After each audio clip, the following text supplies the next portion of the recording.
तो आइए मेरे दोस्त, आज हम लोग देखने वाले 10th क्लास का एनसीईआरटी मैथ का सॉल्यूशन एक्सरसाइज 1.1 का क्वेश्चन नंबर 4 है और सीधा आपको माइंड में जाएंगे। बस वीडियो में 10 मिनट बने रहें, देखिए कैसे क्लियर होने वाला है। और हम बता दें कि 2026 बोर्ड एग्जाम के लिए जो भी विद्यार्थी तैयारी कर रहे हैं वो हमारे चैनल से जुड़ जाइए। यहाँ पे आपको चैप्टर बाय चैप्टर, चाहे सब्जेक्टिव हो और ऑब्जेक्टिव, दोनों क्लियर होंगे।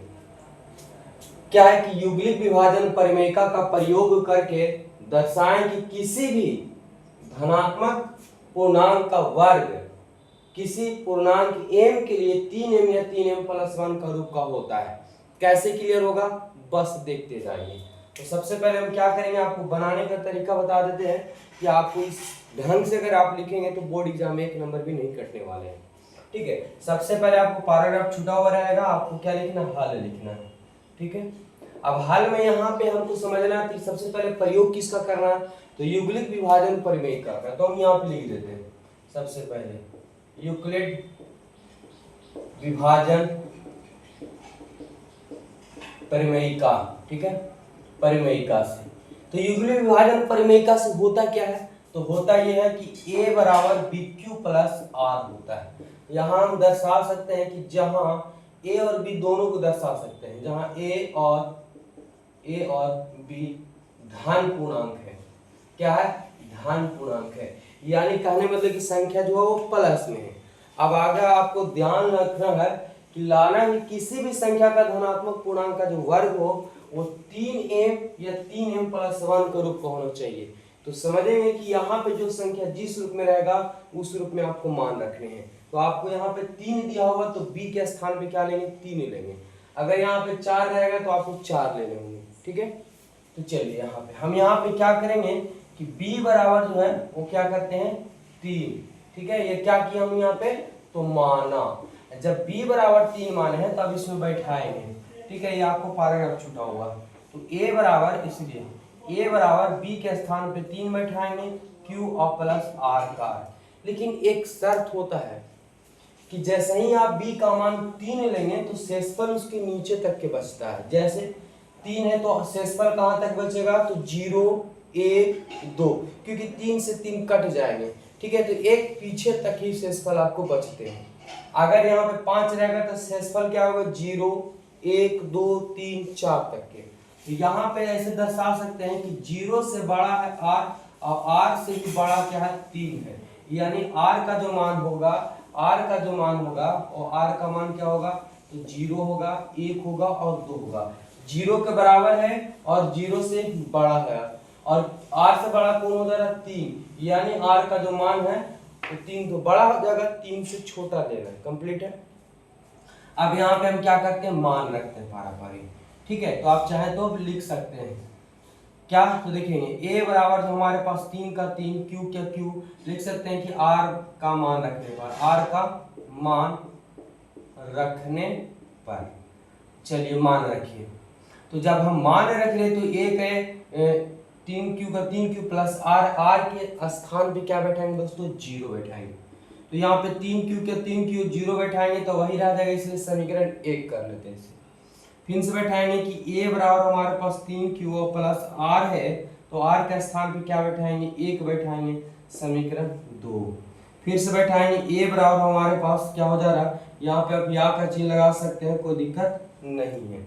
अब देखिए कि a यहाँ पे 3q का 3q, r के स्थान पे क्या बैठाएंगे, तो 2 बैठाएंगे। समीकरण हमारे पास क्या हो जाएगा, पहला दूसरा और तीसरा हो जाएंगे, 3 हो जाएंगे। लेकिन हमें दर्शाना है कि किसी भी धनात्मक पूर्णांक का वर्ग यानी स्क्वायर होना चाहिए, लेकिन स्क्वायर तो इसमें किसी का भी नहीं है। तो चलते हैं यहाँ से क्या, तो समीकरण 1 से। समीकरण 1 में हमें क्या दिया हुआ है, तो a बराबर हमारे पास 3q दिया हुआ, यही है ना। लिखेंगे क्या, वर्ग करने पर, क्या करने पर, वर्ग करने पर।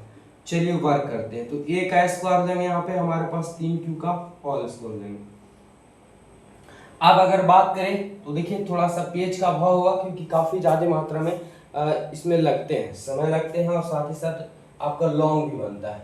a स्क्वायर 3 का स्क्वायर करेंगे तो 3 के क्या हो जाएंगे, 9 हो जाएगा, और q का स्क्वायर करेंगे तो q स्क्वायर। लेकिन हमें जो दर्शाना है, किसी भी क्या पूछा कि किसी भी धनात्मक पूर्णांक का वर्ग किसी पूर्णांक m के लिए 3m या 3m प्लस 1 का रूप में लाना होगा, लेकिन आ तो रहा है 9, तो हम क्या करेंगे यहाँ पे 3 बनाने का प्रयास करेंगे। तो आप कैसे बना सकते हैं, 9 है तो 9 गुणे 3 क्यू स्क्वायर लिख देंगे, तो बिल्कुल वही है। अब यहाँ पे हमारे पास ए स्क्वायर का स्क्वायर, ये 3 का 3, और ये जो संख्या है इसके स्थान पे हम m मान लेंगे, जहां ठीक है जहां m बराबर क्या होगा, तो m का ये पूरा मान 3 क्यू स्क्वायर, ठीक है, जो क्या है तो पूर्णांक है, क्योंकि सवाल ही बोल दिया कि किसी भी पूर्णांक m के लिए यानी पूरा का मान की आप क्या मान लीजिए m मान लीजिए, इससे दिक्कत नहीं है। पुनः समीकरण 2 से, समीकरण 2 में हमें क्या दिया हुआ तो देखेंगे a बराबर हमारे पास 3q और प्लस क्या है तो 1 है, ठीक है। यहाँ पे भी हमें क्या करना पड़ेगा, वर्क करना पड़ेगा। तो चलिए वीडियो में सिर्फ आप लोग बने रहेंगे, वर्क करने पर इसको चाहे तो ब्रैकेट लगा सकते हैं। तो यहाँ हो जाएगा a स्क्वायर हमारे पास हो जाएंगे 3q प्लस 1 का होल स्क्वायर, a स्क्वायर के स्क्वायर, इसका पढ़ेंगे तो इससे मन में मानेंगे a, इससे मन में मानेंगे b, तो a प्लस b का होल स्क्वायर हो जाएंगे। तो क्या होगा a स्क्वायर यानी 3q का whole square plus 2ab, 2a के स्थान पे 3q, b के स्थान पे 1 प्लस b स्क्वायर यानी 1 का स्क्वायर, a स्क्वायर हो जाएंगे यहाँ पे 3 का स्क्वायर 3 के 9q स्क्वायर, और 3 गुने 2 तो 6q और प्लस 1 का स्क्वायर 1। लेकिन हमें जो लाना है वो 3m के रूप में ही लाने हैं। तो हमें क्या करेंगे, यहाँ पे ऐसा कोई संख्या है जो कॉमा लेंगे तो आगे में 3 आ जाए, तो आपको 3 यहाँ पे कॉमा लेना होगा। 3 कॉमा लिए तो 3q स्क्वायर बचेंगे, 3 दूना 6 2q का 2q, लेकिन 3 कॉमा सिर्फ 2 में हो पाएंगे, इसमें नहीं हो पाएगा, इसलिए यहीं तक के कॉमा ले लिए 3 प्लस 1 का 1 a स्क्वायर। अब ये 3 का 3 इसके स्थान पे पूरा का स्थान पे क्या मान लेंगे m और प्लस 1, जहां ठीक है जहां m बराबर हम क्या कर लिए हैं तो 3q स्क्वायर और प्लस 2q के स्थान पे ही हम बैठाए हैं जो पूर्णांक मान है। कंप्लीट है, दो हमारे पास कंप्लीट हुआ। समीकरण 3 को भी सॉल्व करके देख लेते हैं। तो चलिए समीकरण कहां से चलेंगे, समीकरण 3 से। अब समीकरण 3 में हमें क्या दिया हुआ है तो a बराबर हमारे पास देखिए समीकरण 3 में दिया हुआ है क्या कि 3q प्लस 2 दिया हुआ है। यहाँ भी लिखेंगे क्या, वर्ग करने पर, आप लिख सकते हैं दोनों पक्षों में वर्ग करने पर बात वही बनती है। तो यहाँ हमारे पास a का स्क्वायर जाएंगे, यहाँ पे हमारे पास 3q प्लस 2 का होल स्क्वायर जाएंगे a स्क्वायर। अब चलते हैं इसका स्क्वायर करते हैं, मन में a मानेंगे मन में b, तो a प्लस b का होल स्क्वायर क्या हो जाएगा तो 3q का whole square plus 2ab, 2a के स्थान पे 3q और b के स्थान पे 2 प्लस b स्क्वायर यानी 2 का स्क्वायर, 3 का स्क्वायर 9q का स्क्वायर करेंगे q स्क्वायर। आगे देखेंगे 3 गुने 6 6 गुने 12 और q का q हमारे पास 2 का स्क्वायर करेंगे तो 4 हो जाएगा। लेकिन थोड़ा सा दिमाग लगाएंगे कि हमें जो दर्शाना है वो 3m के रूप में दर्शाना है, इसके अलावा कोई भी संख्या नहीं दर्शानी है। तो यहाँ आप देख रहे हैं कि 9 है 12 है 4 है, तो 3 का पढ़ा में 9 आता है, 3 का पढ़ा 12 आता है, लेकिन 3 का पढ़ा में 4 नहीं आता है।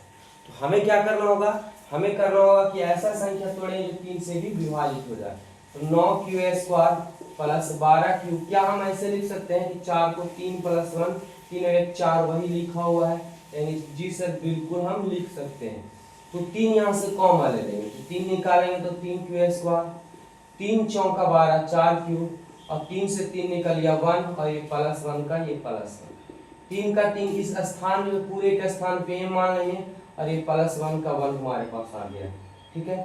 जहां ठीक है जहां m बराबर क्या मान चुके हैं तो 3q स्क्वायर प्लस 4q और प्लस 1, जो m एक पूर्णांक है, हम पहले ही दर्शा चुके हैं कहाँ पे, ठीक है जहां m देखिए जहां क्या है जो पूर्णांक है, कोई दिक्कत नहीं। यहाँ भी आप लिख सकते हैं जहां m क्या पूर्णांक है। अब हम सवाल को समझते हैं फिर से। हमें दिया होता है कि किसी भी युग्मिक विभाजन परिमेयका का प्रयोग करके दर्शाना है कि किसी भी धनात्मक यानी प्लस का पूर्णांकों का वर्ग यानी स्क्वायर करने पर किसी m पूर्णांक के लिए 3m या 3m प्लस 1 का रूप का होता है। तो हम सबसे पहले युग्मिक विभाजन परिमेयका से चले, क्या सूत्र होता है, a बराबर bq प्लस r होते हैं। लेकिन हम देख लिए कि 3m के रूप में लाना है, यानी b के स्थान पे हम क्या मानेंगे 3। जब हम 3 माने तो b के स्थान पे हम बैठाएं 3, चलिए जब 3 बैठाएं तो शेषफल उसके पीछे तक कहीं बनेंगे, यानी शेषफल हमें 2 तक बचेगा। तो हम शर्त दे दिए कि 0 से बड़ा होगा r और बराबर भी होंगे और उससे बड़ा 3 हो जाएंगे, यानी इस शर्त के अनुसार हमारे पास r का जो मान आएगा वो 2 तक के आएगा, 5 रहता तो 4 तक के मान आएगा, 6 रहेगा तो 5 तक के मान आएगा। अब इन तीनों मानों को हम क्या कर दिए, r का मान रखने पर इस समीकरण में हम तीनों का मान रख दिए। तो मान रखने से अलग अलग बनेंगे, इसलिए अलग अलग समीकरण दे दिए जिससे आपको कंफ्यूजन भी ना हो और सीधा सीधा समझ में आए। समीकरण 1 से चले तो 1 बराबर हमारे 3q दे दिए। अब इनका हम सवाल में बोला था कि किसी पूर्णांक का वर्ग यानी स्क्वायर करने के लिए, तो दोनों पक्षों में हमें स्क्वायर कर दिए। हमें 9 आ गया, लेकिन हमें लाना है पूर्णांक के लिए 3m के रूप में। तो हम क्या करें, 3 यहाँ पे गुना कर दिए या कॉमन कर सकते हैं, 3 गुना कर दिए तो 3q स्क्वायर। अब 3q जो है यहाँ पे क्या करें, उसके स्थान पे हम a में मान लिए जो एक का है पूर्णांक है।